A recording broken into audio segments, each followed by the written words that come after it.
ಕೇಸರಿ ನಂದನ ವ್ಲಾಗ್ಸ್ಗೆ ತಮ್ಮೆಲ್ಲರಿಗೂ ಮತ್ತೊಮ್ಮೆ ಸ್ವಾಗತ. ಮೊದಲಿಗೆ ವರಮಹಾಲಕ್ಷ್ಮಿ ಹಬ್ಬದ ಆರ್ಥಿಕ ಶುಭಾಶಯಗಳನ್ನ ತಿಳಿಸ್ಕೊಡ್ತಾ ಇದ್ದೀನಿ. ನಂತರ ಈ ವ್ಲಾಗ್ನ ಸ್ಟಾರ್ಟ್ ಮಾಡೋಣ.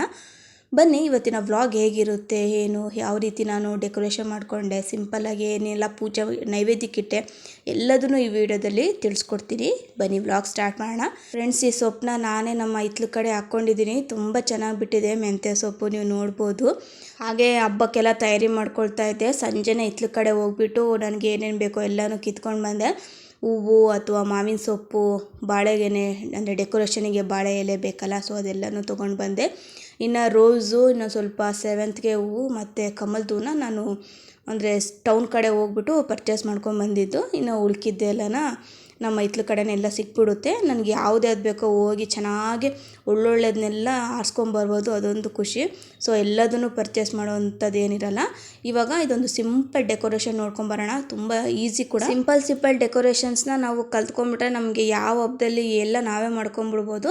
ಒಂದು ಸ್ವಲ್ಪ ಟೈಮ್ ತೊಗೊಳುತ್ತೆ ಅಷ್ಟೇ. ನೋಡಿ, ಇವಾಗ ಒಂದು 4-5 ಎಲೆ ತೊಗೊಂಡ್ಬಿಟ್ಟು ಅದನ್ನು ತೊಟ್ಟೇನಿರುತ್ತೆ, ಸೊ ಅದನ್ನು ಕಟ್ ಮಾಡ್ಕೊಳ್ತಾ ಇದ್ದೀನಿ.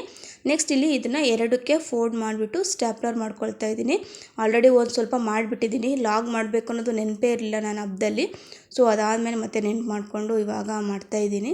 ಈ ರೀತಿ ಒಂದು 4-5ನ ಒಂದೇ ರೀತಿ ಅಂದರೆ ಒಂದೇ ಸೈಜ್ ಎಲೆ ತೊಗೊಂಡ್ಬಿಟ್ಟು ಇವಾಗ ನಾನು ಯಾವ ರೀತಿ ಫೋಲ್ಡ್ ಮಾಡಿದ್ದೀನಲ್ಲ, ಸೊ ಅದೇ ರೀತಿ ಫೋಲ್ಡ್ ಮಾಡಿಕೊಂಡು ಎಲ್ಲದನ್ನು ಒಂದೇ ಥರ ಇಟ್ಕೊಬೇಕು. ಸೊ ಇವಾಗ ಅದನ್ನು ಜೋಡಿಸ್ಕೊಳ್ಳೋದು, ಅಂದರೆ ನಿಮಗೆ ಯಾವ ಶೇಪ್ ಬೇಕೋ ಆ ಶೇಪಲ್ಲಿ ನೀವು ಇಟ್ಕೊಬೋದು. ನಾನಿಲ್ಲಿ 4 ಯೂಸ್ ಮಾಡಿದ್ದೀನಿ. ನೀವು ಬೇಕಾದ್ರೆ 5 ಅಥವಾ ನಿಮಗೆ ಎಷ್ಟು ಚೆನ್ನಾಗಿ ಕಾಣಿಸುತ್ತೋ ಆ ರೀತಿ ಇಟ್ಕೊಬೋದು. ಇವಾಗ ನಾನು ಇಡ್ತಾ ಇದ್ದೀನಲ್ಲ, ಸೇಮ್ ಅದೇ ರೀತಿ. ಅದು ಬಿಟ್ಟರೆ ನೆಕ್ಸ್ಟು ಅದನ್ನೆಲ್ಲ ಜೋಡಿಸ್ಕೊಂಡು ಸ್ಟೇಪ್ಲರ್ ಹಾಕ್ಕೊಬೋದು. ಇಲ್ಲ ಅಂತೇಳಿ ನೀವು ಒಂದು ಸೂಜಿ ದಾರದಲ್ಲಿ ಸ್ಟಿಚ್ ಕೂಡ ಮಾಡ್ಕೊಬೋದು. ನೆಕ್ಸ್ಟ್ ಇನ್ನೊಂದು ತೊಗೊಂಡ್ಬಿಟ್ಟು ಒಂದು 1/4 ಭಾಗ ಮರೆಸ್ಬಿಟ್ಟು ಸ್ಟೆಪ್ಪರ್ ಹಾಕ್ಕೊಳ್ತಾ ಇದ್ದೀನಿ. ನೋಡಿ, ಸೇಮ್ ಇದೇ ರೀತಿ ಮಾಡಿಕೊಂಡ್ರೆ ತುಂಬ ಚೆನ್ನಾಗೇ ಬರುತ್ತೆ. ಇದು ಲೈಟಿಂಗ್ಸ್ ಎಲ್ಲ ಅಷ್ಟು ಚೆನ್ನಾಗಿ ಕಾಣ್ತಾಯಿಲ್ಲ, ನಿಜವಾಗ್ಲೂ ನೋಡ್ಬೇಕಾದ್ರೆ ತುಂಬ ಚೆನ್ನಾಗಿ ಕಾಣಿಸ್ತಾ ಇತ್ತು. ನೆಕ್ಸ್ಟ್ ಮಿಡಲಲ್ಲಿ ಒಂದು ಹೂವು ಇಟ್ಬಿಟ್ಟು ಅದನ್ನು ಸೂಜಿ ದಾರದಲ್ಲಿ ಹೊಲಿಬೋದು. ಇಲ್ಲಾಂದರೆ ಡಬಲ್ ಟೇಪ್ ಬರುತ್ತಲ್ಲ, ಸೊ ಅದನ್ನು ಕೂಡ ನೀವು ಯೂಸ್ ಮಾಡ್ಬೋದು. ಇಲ್ಲ ಸ್ಟೇಪ್ಲರ್ ಕೂಡ ಮಾಡ್ಬೋದು. ಸ್ಟೇಪ್ಲರ್ ಮಾಡಿದರೆ ಸ್ವಲ್ಪ ದಳಗಳೆಲ್ಲ ಉದುರೋಗ್ಬಿಡುತ್ತೆ. ಬೆಟರ್ ಅಂದರೆ ಈ ರೀತಿ ನಾವು ಅಂದರೆ ಸ್ಟಿಚ್ ಮಾಡೋದು ಬೆಟರ್ ಅಂತೇಳಿ ಅಂತೀನಿ. ಇಲ್ಲ ಅಂತೇಳಿದರೆ ಕೆಲವೊಂದಕ್ಕೆ ನಾನು ಡಬಲ್ ಟೇಪ್ ಕೂಡ ಯೂಸ್ ಮಾಡ್ಕೊಂಡಿದ್ದೀನಿ.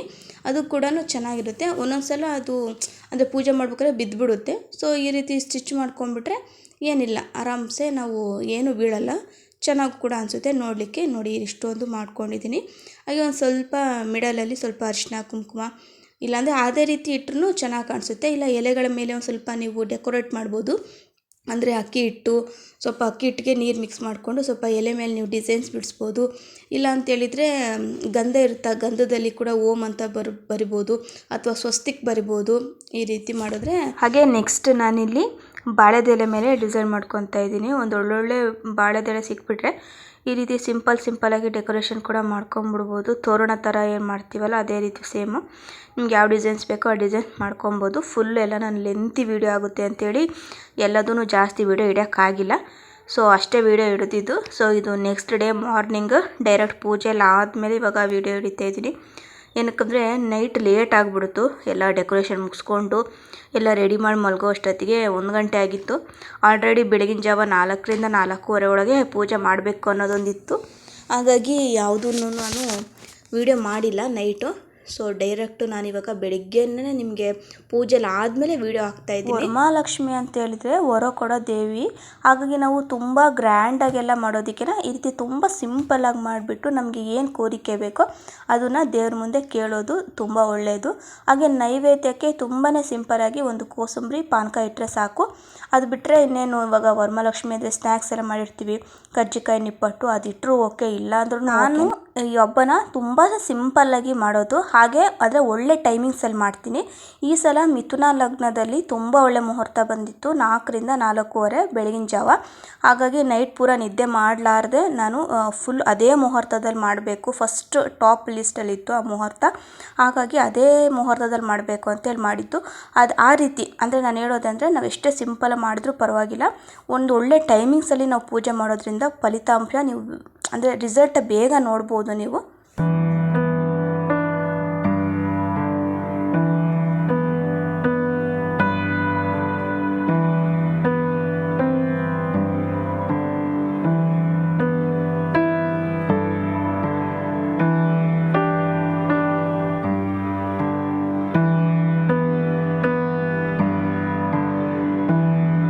ವರಮಹಾಲಕ್ಷ್ಮಿದಲ್ಲಿ ನಾವು ಪೂಜೆ ಎಲ್ಲ ಆದಮೇಲೆ ಅಂದರೆ ಹೆಣ್ಮಕ್ಳನ್ನ ಕರೆದ್ಬಿಟ್ಟು ಅರಿಶಿನ ಕುಂಕುಮ ಕೊಡೋದು ನಾರ್ಮಲ್ಲು. ಕೆಲವರಿಗೆ ನಿಮಗೇನಾದರೂ ಆ ರೀತಿ ಮಾಡಲಿಕ್ಕಾಗಿಲ್ಲ ಅಂತೇಳಿದರೂ ಕೂಡ ನೀವು ದೇವಸ್ಥಾನದಲ್ಲಿ ಹೋಗಿ, ಯಾರಾದರೂ ಇದ್ದೇ ಇರ್ತಾರಲ್ವ ದೇವಸ್ಥಾನ ಅಂದಮೇಲೆ, ಅಲ್ಲಿ ಹೋಗ್ಬಿಟ್ಟು ಸ್ವಲ್ಪ ಎಲೆ ಅಡಿಕೆ ಬಾಳೆಹಣ್ಣು ಅಥವಾ ನೀವು ಮನೇಲಿ ಏನೆಲ್ಲ ಮಾಡಿರ್ತೀರಲ್ಲ, ಸೊ ಅದೇನೇ ತಿಂಡಿಗಳನ್ನ ನೀವು ಅಲ್ಲಿ ತೊಗೊಂಡೋಗಿ ಹಂಚ್ಬೋದು. ಅದು ಕೂಡ ತುಂಬ ಒಳ್ಳೆಯದು.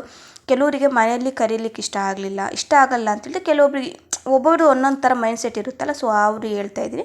ನೀವು ಹೋಗಿ ದೇವಸ್ಥಾನದಲ್ಲಿ ಹೋಗಿ ನೀವು ಹಂಚಿ ಬರ್ಬೋದು. ಆದರೆ ಒಟ್ಟು ಯಾರಿಗಾದರೂ ಆಗಲಿ ಸ್ವಲ್ಪ ಕೊಟ್ಟು ಬರೋದು ತುಂಬ ಒಳ್ಳೆಯದು.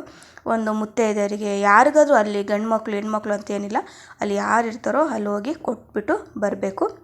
ಇದು 4:15 ಬೆಳಗಿನ ಜಾವ ನೋಡ್ತಿರ್ಬೋದು ನೀವು. ಎಷ್ಟು ಕತ್ತಲಿದೆ ಅಂದರೆ ಇನ್ನೂ ಯಾರೂ ಎದ್ದೇ ಇರಲಿಲ್ಲ. ಸೊ ಅವಾಗೇ ಮಾಡ್ತಾಯಿದ್ದೀನಿ.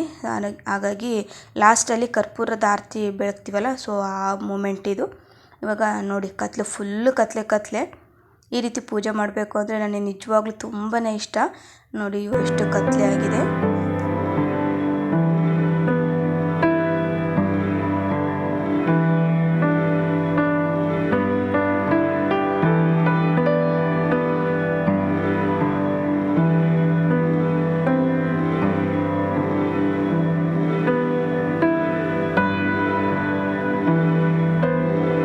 ಪೂಜೆ ಎಲ್ಲ ಮುಗಿದ್ಮೇಲೆ ಮತ್ತೆ ಬೆಳಗಿನ ಟಿಫನ್ನು ಅದೆಲ್ಲ ಮಾಡಿಕೊಂಡು ಊಟ ಮಾಡಿ ಒಂದು ಸ್ವಲ್ಪ ರೆಸ್ಟ್ ಮಾಡಿದ್ದಾಯಿತು. ಸೊ ರೆಸ್ಟ್ ಮಾಡಿದ ಮೇಲೆ ಒಂದು 11-11:30 ಅಷ್ಟೊತ್ತಿಗೆ ನಾವು ದೇವಸ್ಥಾನಕ್ಕೆ ಹೋಗ್ಬರೋಣ ಅಂಥೇಳಿ ಹೊರಟ್ವಿ. ಸೊ ಯಾವುದಾದ್ರೂ ಒಂದು ದೇವಸ್ಥಾನಕ್ಕೆ ಹೋಗಿ ಬರೋದು ಒಳ್ಳೇದಲ್ವ, ಹಾಗಾಗಿ ಹೊರಟಿದ್ವಿ. ಹಾಗೆ ಅಲ್ಲೆಲ್ಲ ವಿಡಿಯೋ ಹಿಡಿಯೋದಕ್ಕೂ ಆಗಲಿಲ್ಲ. ಸೊ ಹೋಗಿ ರಿಟರ್ನ್ ಬಂದ್ವಿ. ಫ್ರೆಂಡ್ಸ್, ಇದು ವರಮಹಾಲಕ್ಷ್ಮಿ ಹಬ್ಬದ ವ್ಲಾಗ್ ಆಗಿತ್ತು. ತಮ್ಮೆಲ್ಲರಿಗೂ ಈ ವ್ಲಾಗ್ ಇಷ್ಟ ಆಗಿದೆ ಅಂತೇಳಿ ಅಂದ್ಕೊಳ್ತಾ ಇದ್ದೀನಿ. ಆದಷ್ಟು ಬೇಗ ಮುಂದಿನ ವ್ಲಾಗಲ್ಲಿ ಸಿಗ್ತೀನಿ. ಅಲ್ಲಿವರೆಗೂ ಟೇಕ್ ಕೇರ್, ಬಾಯ್. ಹಾಗೆ ನೀವೆಲ್ಲ ವರಮಹಾಲಕ್ಷ್ಮಿನ ಯಾವ ರೀತಿ ಮಾಡಿದ್ರಿ ಅಂತೇಳಿ ನನಗೆ ಕಾಮೆಂಟ್ ಮಾಡಿ ತಿಳಿಸ್ಕೊಡಿ. ಆದಷ್ಟು ಬೇಗ ಮುಂದಿನ ವ್ಲಾಗಲ್ಲಿ ಸಿಗೋಣ. ಅಲ್ಲಿವರೆಗೂ ಟೇಕ್ ಕೇರ್, ಬಾಯ್.